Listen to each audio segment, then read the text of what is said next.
Okay, are we going? Testing. All right, in this video, we're going to take a look at circular motion. So this is 5.2 in the Heinemann textbook.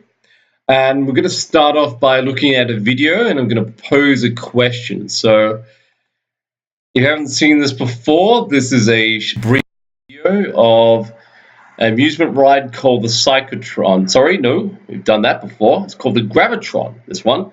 We're not a charged particle, we are people. We're riding inside a amusement ride. You can see there's motion happening because you can actually peek outside those little gaps and you can see movement happening. But let's have a look what happens next. So we're spinning, the device spins around very fast, it picks up speed. Notice that some people are very horizontal in their movements. Oh, and look at that. So the question I want to pose, okay, does a body moving at constant speed in a circle require an unbalanced force? And we're going to go back and we're going to think about Newton's laws. So we'll let them spin around. In fact, I might even just drag this over here so we can keep watching. All right, so let's go back to Newton's laws and consider the question. All right. So moving in a circle at constant speed. But let's have a look at the first law. A body will remain at rest or moving at a constant velocity unless acted upon by an unbalanced force. Now, remember that there is a difference between speed and velocity. Speed is a vector, speed is a scalar, velocity is a vector. Velocity, you have to consider direction. If we're moving a circle, direction is changing. The second law helps us to work this out as well. The force experienced by object is proportional to its mass times the acceleration experience. We'll need this later on, but in particular, consider how you work out acceleration. Acceleration is the change in velocity. And we're going to have a look at this example, the change in velocity. Okay. I've got an image up here. That's the one I'm looking for. All right. Thought I had these in order. All right. There we go. All right, that's actually the one I wanted to look at. So let's have a look at this picture here. Okay, so here's a circle and objects moving from point A to point B in some time. All right, now you can see it has two velocity vectors, one that points up to the left, so left and up, and left and down. So it's the velocity of an object moving in this manner is velocity will be tangent to the circle. But you notice that the lengths of these two are the same, so that indicates they have the same speed. Right, it's not particularly well drawn because there's cuts here, so yeah, it's not quite tangent, but you get the idea. All right, now you can actually work out the change of velocity using vectors. It's not a requirement of this course, so I'm not going to spend too much time on it. But basically, what they've done here is they've constructed the change of velocity. Now, if you do a full circle, you can come back to the start. The change in velocity is 0, but we're more interested in something approaching the instantaneous velocity, or instantaneous change in velocity, I should say, and that's how we're going to work out the acceleration.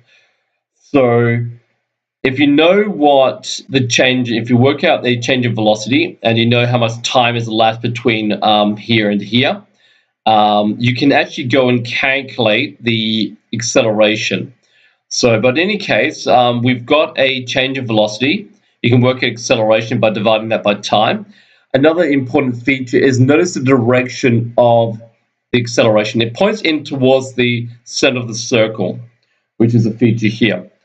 In fact, at any particular instant, one thing you pick up is the instantaneous acceleration will be at right angles to the velocity. That's how it's able to change direction while maintaining a constant speed. All right. So the answer is yes. And the simplest answer you can give to this is because the direction is changing. All right. Now, from this situation, you can actually derive this particular formula for what we call centripetal acceleration. So there's acceleration, which is derived from moving in a circle at constant speed. So we've got a speed squared divided by the radius of the path of the circle that you're taking is a centripetal acceleration. Now, applying Newton's second law, essentially just multiplying that by mass, so the mass of the body that's moving in a circle, you end up with centrifugal force, and there's a formula that you can use for that. Okay, another useful formula is this one here. Now, this one is just the idea that if we're moving in a circle, the distance traveled is a circumference, which is 2 pi r. The time taken to go around a full circle is referred to as the period. We use a capital T here. So the period is the time to complete one circle. This is also used in different contexts. So time to complete different cycles is whenever you've got a repeating motion, you use the term period in terms of how long it takes for it to complete that motion. It's in wave theories and a bunch of other things as well. And here we got the speed. So this is just a formula. This is just saying speed equals distance over time. But in particular, speed equals the speed, which is constant, by the way, by our definition of how we're doing this. Speed is the circumference over the period of time it takes to complete the circumference. So that is that's just a derivative of a very simple formula. You can put those two together, are the ones we've got so far, and that's actually how you end up with this other alternative equation for centrifugal acceleration. So centrifugal acceleration can also be referred to as 4 pi squared r on t squared. All right, some of the derivations are in the textbook, and we'll see them in a minute, but deriving these is not a requirement for the course. Okay, one last one that would be helpful is frequency. If sometimes you might be given a period, how long it takes to complete one full cycle, but sometimes you might be given how many circles are completed per unit time. Be careful of the units for this. If it isn't seconds, so if it's so how many circles are completed per second, then that is an inverse second. The unit for that is for an inverse second is actually called the hertz.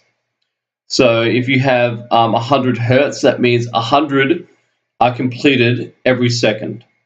But you might have an alternative unit, something, for example, revolutions per minute. You might have heard of in the context of like motor engines and other things. Then that's how many complete cycles are completed in a minute. So you'd have 60 times that would be completed in a second. For circular orbits, you might have a satellite in near-Earth orbit might complete the orbit of the Earth 5 times per day. So that's something different entirely. So that's a 5 times per day is the unit time. Now, if you're careful with this, you can convert one to the other because they're actually inverses. Frequency is the inverse of period, and that works the other way. If you rearrange this equation, period can be the inverse of frequency. So, for example, if I had a frequency of 100 hertz, so 100 circles completed per second, that would be 0.01 seconds. So 10 to the minus 2 seconds to complete one circle. All right, so let's have a think about a few things. Let's go back and have a look at the textbook. Okay, so I've covered briefly. I'll try to make this video a bit shorter than my other ones.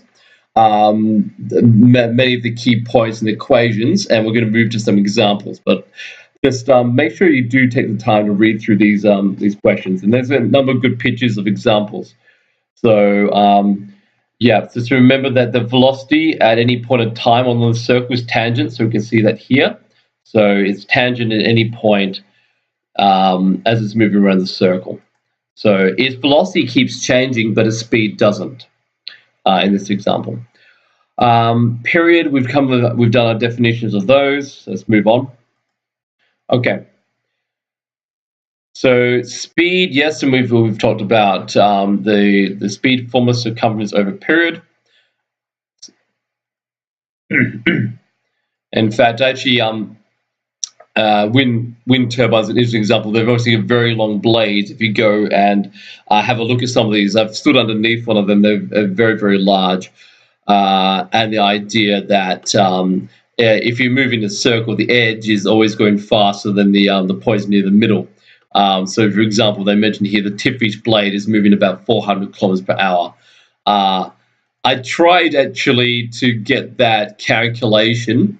What I did was I kind of watched one rotate around and watched the blades. The blades actually seem to move very slowly, but because they're very, very large.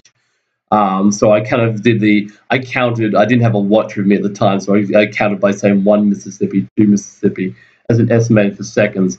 And that got me a period. And then I used what I thought was the dimensions of the length of the radius to work out how fast it was actually traveling. It's in my head because that's the only thing I had at the time. I was just traveling around with some work colleagues and friends and their families to a farm where there was actually a lot of wind turbines in the York Peninsula. All right, anyway, so we'll go through some examples. I might just go to the end, look at some examples, but I'm going to skip over these ones for the time being.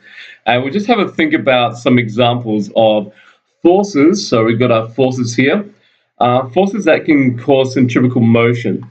So they mention a few. So we've got gravity, frictional forces, tension forces, normal forces. So the case of the cyclotron is a normal force. There's a few other ones as well. We'll see more detailed examples for some of these as we go through some further work in future chapters. Let's have a think about a few other ones as well. So I can get rid of this now. Okay, that as well. Okay, so when you saw that centrifugal acceleration had to be at right angles, you might have remembered that for charged particles in magnetic fields, you have the right-hand palm rule. The idea you stick your thumb out, your fingers out, and your palm. These are all mutually perpendicular. And you can see that this is an example of circular motion. So yeah, magnetic fields, charged particles moving through magnetic fields, an example of centrifugal motion. Gravity can be, you can have uniform circular motion. That's actually a particular case of the larger case of Kepler's laws. So more common is elliptical, and to some extent, a circular motion is a very good approximation for such as the Earth's orbit around the sun, the major planets orbit around the sun, the moon's orbit around the planets. But for the Kuiper belt, like Pluto and other dwarf planets out there, and even more extreme things like comets, are far more elliptical, and the circular motion description is not particularly helpful. Kepler's law applies to both, because circular motion is just a special case of elliptical motion. You just kind of think of the two, the foci of ellipse just meeting in the middle, and that's how you get a circle from an ellipse anyway. And you can see actually is in this case, the velocity vector is actually changing. The further away you are away from the what is providing the gravity, the speed's actually reduced and the speed's fastest over here. So circular motion for satellites is actually an example you can apply to this as well. And another one, tension. So the hammer throw is that's the picture. Okay. There you go. Okay. So hammer throw, the idea that this person moving around they're swinging this mass around in a circle. And when they hit a kind of a top speed before they throw, essentially is moving in circular motion with constant speed. And the force that's required is a tension force along the cord that the mass is attached to the handle. So that's the example there. Okay, so there's many different examples of circular motion, and some will be picked up and expanded upon. Some we've already done, like gravity and magnetism. Other ones we will be doing more detail on, like particularly bank curves, and there might be some other examples that will come up later in the course. So maybe we'll have a look at some problem-solving examples now. So I'm just going to flip my page over and let's have a look. Let's do a few problems. So I'm just going to pick a few at random from here, and we'll see how we go. Okay. All right. Oops, gone too far. All right. So we've gone through the gravitron. Ball and string. Yeah. Just when you're doing this, just be mindful. You have to calculate from the length of the string. If it's not completely horizontal, you need to work at the radius as it's traveling is actually that distance here from there. So you probably be given an angle, the length of the string, and you have to use sine, cosine, tan to work out that distance r there. So I might have a look at an example in a moment of that. Okay. All right, and you can have a look at the examples as well, but I might just go through some of the review questions. All right, I think I covered everything there. Yes, I have. All right, so let's do some problem solving. All right, so let's just grab a few here. All right, cars traveling, so in question 1, I might just state some of these ones. Cars traveling with constant speed around a roundabout. What is the centrifugal force that's causing the circular motion? That's friction in that case, as it's the you're turning the tires to point in a direction where you get some rolling but also some sliding friction, and that's the counter force of the friction that's providing the centrifugal force. Okay. All right. So I'm not going to cover all of these. A boy is swinging his yo-yo in horizontal circle 5 times a second. Okay, so in question 2, we have a frequency 5 times a second is 5 hertz. All right. What is the period of the yo-yo? This is a bit of a trivial one. All right, t equals 1 on 5 equals 0.2 hertz. All right. So that's a trivial example there, but it's simple enough. All right. So I'll skip to something else. I'm not going to do question 2 because actually it's all tied together into 7 parts. I'll skip it. I think I'll do question 8 and I'll do question 11 because we get an example of this. Okay, question 8. An ice skater of mass 50 kilos is skating in a horizontal circle of radius 1.5 meters and a constant speed of 2 meters per second. All right, so question 8. Determine the magnitude of the skater's acceleration. All right. So what have we got? We've got radius and we've got speed. So I think that's a good example of using this straight up centrifugal acceleration, the first version of that. Okay, so we've got that. We don't need mass at this point because we're just working out acceleration. Okay, so speed is equal to 2.0 squared divided by 1.5. Okay, I'll get my calculator here. So I've got my nifty one, the iPhone. If you turn it, you see.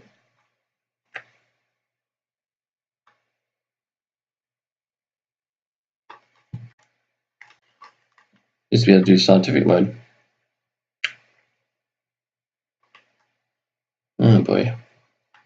Oh, it doesn't matter. I can do it in this way. 2.0 times 2.0 divided by 1.5. Easy enough. Okay, I will need a scientific mode eventually. All right. 2.667, but I'll round that to, because everything's in 2 figures, it's probably appropriate. I round it to 2.7 meters per second squared. Okay. Now it's just a magnitude. So I mean, if it asks you for direction, it's always like by definition towards the center of the circle, but just magnitude is all I needed. So I just needed the value and the unit. Okay. So are the forces in the scalar balanced or unbalanced? Unbalanced, and that's for the reasons we went through before.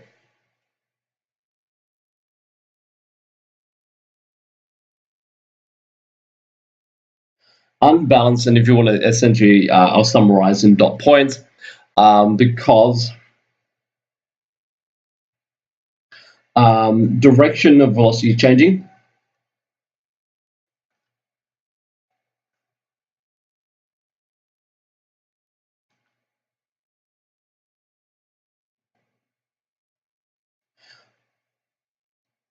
And this requires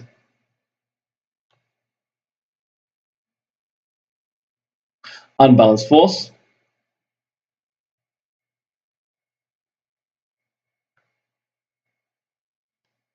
There's only one L in balance. I'll get used to that eventually. And as per Newton's first law.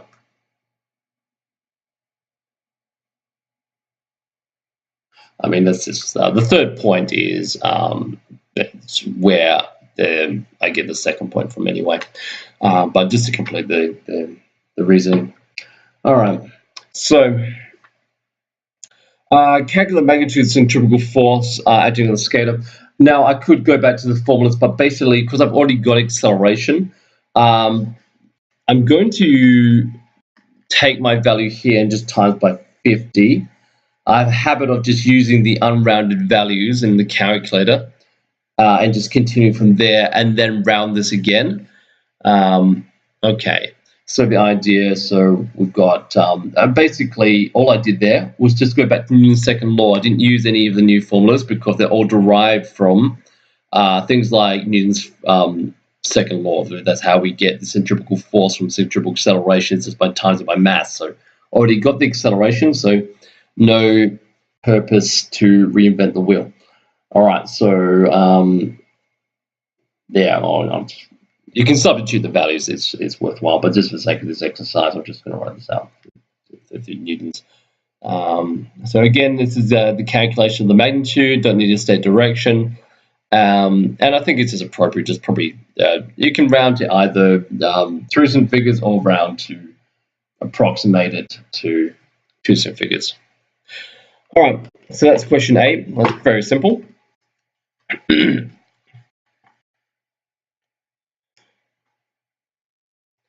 Okay.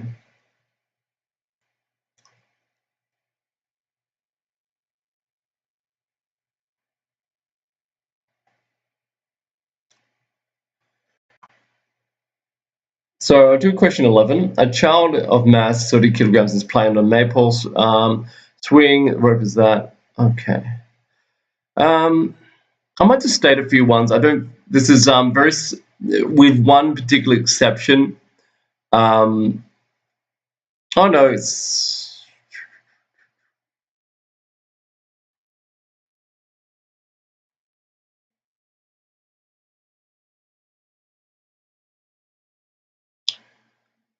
it's very similar to this, just the fact that you have to adjust for the sake that the rate, you have to work out the radius from this business.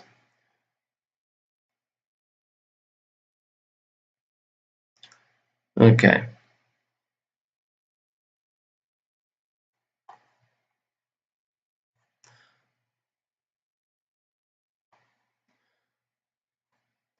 So you can calculate the radius just from trigonometry here. You can work out that. Identify the forces acting on her as she swings freely. You have a tension force through here, and you also have the gravitational force acting downwards. So what is the direction of acceleration when she's at the position shown in the diagram? That'll be to the right. In general, is towards the center of the circle. So you're pointing, so there she is. So it's pointing towards B, which is the center. So to the right. Okay. So calculate the net force. Okay. enough information for that. Okay.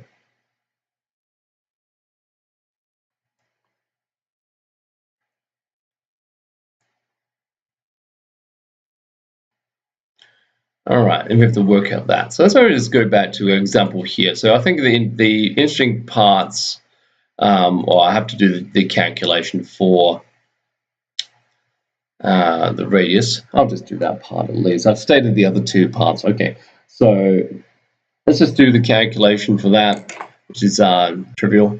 All right, so we want to work out this. So that's the adjacent side. So that's I'll write it up here. Cosine 60 equals adjacent, which is the a radius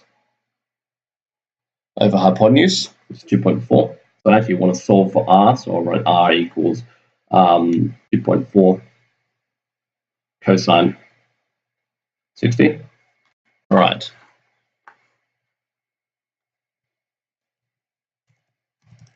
So I need my calculator here.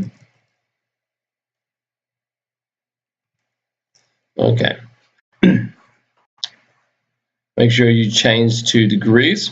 So let's just check it, cosine 60. Okay, that's correct. Times by 2.4 equals 1.2. So there we go, nice and easy. Radius equals 1.2. All right. So let's look at the examples here. So make sure we pick the right equation. I'm just going to go back to our example. So just so we can see these vector diagrams. So the idea, we've actually got two forces going on here as well.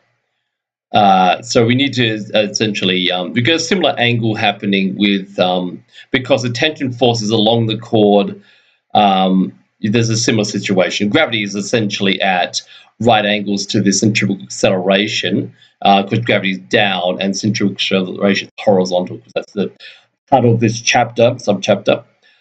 So you can work out the net force from these things as well. Okay, so actually so we can draw that as a similar diagram as well. So maybe we'll go back and we'll have a look at her. Let's go back. So let's go forward a couple pages. All right. So again, if you look at her, you would have the tension force is on hers pulling up this way, and you have gravity acting downwards, and you have a similar sort of triangle happening here. And the net force is essentially centrifugal acceleration, because she's not moving up and down, she's swinging around in a circle. So essentially, if I drew this out, okay, so I'll just draw her. Let me turn that around. Okay. Okay. So let's say she's hanging on here. Okay. Then she has my angle's a bit shallow, but okay, we'll let that go. That's your tension force. Okay. You have your net force, which is also the net force is also the centrifugal force, because that's what's happening, and you have the weight force, gravitational force. All right, so that's actually what we need. This is the one that's going to help us solve the rest of it. All right, and of the other part is you have that angle. Now it doesn't look like 60 degrees, but that's because I haven't drawn it well. All right, so yeah, so there we go.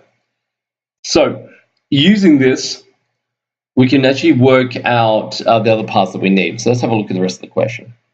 Okay, so calculate. So we mentioned that we've got the forces. We've got the individual forces are the tension force pulling up this way and the gravitational force pulling down. And as the component of that, you see that's moving up to the right.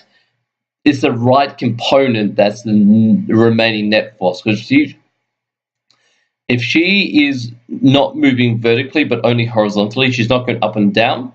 So thereby she's not accelerating due to gravity, and the tension force is giving the remaining upward force to keep her from not falling. So then she's just moving in circles. So let's figure that out. Okay, the net force acting on the girl.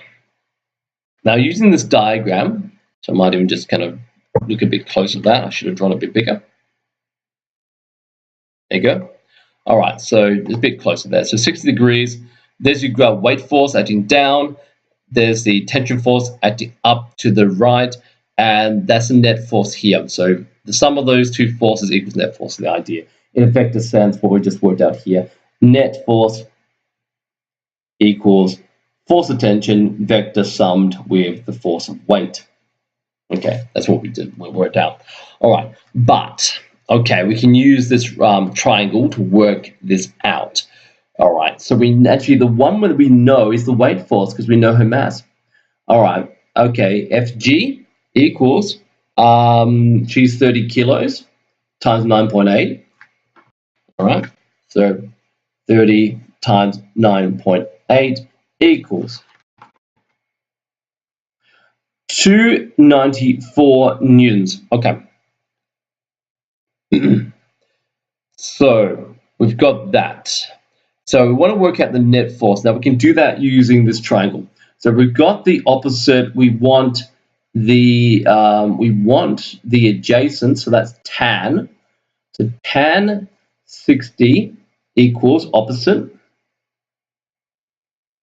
over adjacent. All right. So move that across. Fn, the force normal, equals. Actually, I have Fn is Fn tan 60 equals Fg, and then I want to divide that across. So it's actually to isolate Fn, I need Fn equals weight force divided by tan 60. All right.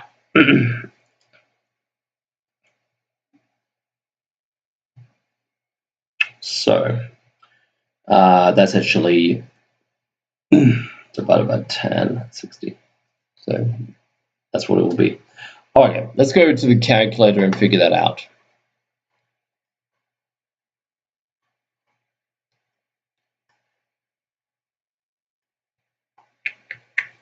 So 294 divided by tan 60. Okay, there we go. So yep, there we go. There's a measurement. I'll round that off. I'll round that off to 270 newtons. Okay, and that's the centrifugal force, essentially. So that's equivalent to the centrifugal force. That's the net force is keeping her moving in a circle. So it's the combination of the tension force and the gravitational force, which is providing centrifugal force. They balance out in such a way that you end up with a force at right angles to a velocity, moving in a horizontal circle. Okay. So now the final question, I believe they want us to find the velocity. So let's go back to that. Okay. No, sorry, the speed. Yeah. Okay, so we worked out the net force. So that what we just worked out there was D. So I'll put a little D on there. I stated the answers for most of the other ones as well, logically. All right, so let's work out E. All right, so let's make that a bit bigger again so you can see the rest of the work. Okay. Okay. So what is her speed? You can approach this a number of different ways, but let's have a look what we've got. We've got the radius. We worked that out in part A. We might even just flip back, have a look at our equations again, see what's the most expedient way to work this out. Probably using this one, because we never worked out acceleration. We just stated the direction. I think probably just going here and working it out, just rearranging this formula and doing that. Essentially, because we had them dividing mass out, it's kind of like we're skipping the interim step of acceleration, because if you divide by mass, you get acceleration, but we're just going to solve this. We don't know period, so we can't do it this way. And we don't know acceleration directly, so we need to do it. Yeah, this is the only one you can use at this point in time. All right, so let's try that one. Okay. All right, So force centripetal equals mv squared on r. I'm just going to go and skip a couple steps. Times by r divided by mass, velocity. Let's just go. I'll just jump to this step. Okay, vc times r on m, and then take the square root of that. V equals the square root of force centripetal times by radius divided by mass. Okay, and that's the square root of okay. I'm just going to substitute the values that we've got in calculator because we calculate a bunch of them. 170 newtons times by 1.2 meters, and her mass was 30 kilos. All right, so how do I do that on this calculator, you ask? I might even just keep, actually, I'll keep this value here. And then we ended up with an exact radius of 1.2 because that was cosine 60 makes things easy. Okay, divide by 30 kilos. What's 30? Wasn't she? Yes, 30 kilos. All right, divide by 30. Okay, so I've just gone and worked out all the stuff inside the square root. All right, and then you take the square root of that. Just press this. Square root of last answer. Okay, there we go. So round it off. Speed is, she is moving at speed of 2.6 meters per second. Whee! We're going around in circles.